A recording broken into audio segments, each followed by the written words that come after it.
మనందరికీ తెలుసు కదా, గతంలో వైసీపీ వాళ్ళు కానీ జగన్మోహన్ రెడ్డి కానీ చంద్రబాబు నాయుడు గారి మీద ఒక విమర్శ అయితే చేసేటోళ్ళు. ఏంటి అంటే జగన్మోహన్ రెడ్డి తాడేపల్లిగూడెంలో అమరావతి సమీపంలో ఇల్లు కట్టుకున్నాడులే కానీ చంద్రబాబు నాయుడు గారు 5 సంవత్సరాలు అమరావతిలో ఉండి ఆయన ఇంటిని కూడా నిర్మించుకోలేదు అని చెప్పేసి వాళ్ళు ప్రతిసారి వీలు దొరికినప్పుడల్లా చంద్రబాబు నాయుడు గారి మీద ఆ వెలగపూడిలో ఇల్లు కట్టుకోలేదు, అమరావతిలో ఇల్లు కట్టుకోలేదు అని చెప్పేసి ప్రతిసారి విమర్శిస్తారు కదా.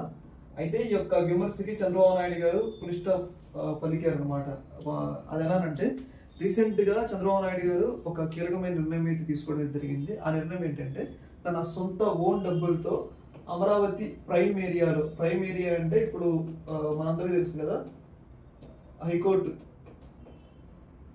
హైకోర్టు అలాగే తాత్కాలిక సచివాలయం అసెంబ్లీ ఉంది కదా, అసెంబ్లీకి ఎంత 1 కిలోమీటర్ దూరంలో దాదాపు 5 ఎకరాల భూమిని కొనుగోలు చేశాడు అనమాట. 5 ఎకరాల భూమిని కొనుగోలు చేసి అక్కడ రాజధాని సమీపంలో ప్రైమ్ ఏరియాలో చంద్రబాబు నాయుడు గారు అయితే ఇల్లు కట్టుకుంటారని చెప్పేసి మనకైతే వార్త వస్తుంది. రీసెంట్ గా దాన్ని అయితే ధృవీకరించడం జరిగింది. ఏదేమైనా కానీ ఇన్నాళ్ళు చంద్రబాబు నాయుడు గారి మీద ఉన్న విమర్శ, అమరావతిలో ఇల్లు కట్టుకోలేదు, ఇల్లు లేదు, కరకట్ట ఇల్లు ఉంది కదా, ఇది కరకట్ట ఇల్లు అనమాట. ప్రస్తుతం చంద్రబాబు నాయుడు గారు సీఎం గా ఉన్నారు. అయితే ఈ కరకట్ట అనేది అక్రమ నిర్మాణం అని చెప్పేసి వైసీపీ తీవ్రస్థాయి విమర్శలు అయితే చేస్తూ ఉంది.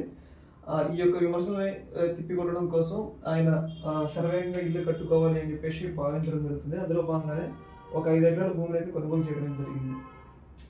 ఈ యొక్క అంశం మీద మీ యొక్క అభిప్రాయాన్ని అయితే తెలియజేయండి. ఇలాంటి మరిన్ని అప్డేట్స్ కోసం మన ఛానల్ సబ్స్క్రైబ్ అయితే చేయండి. ఓకే మరి.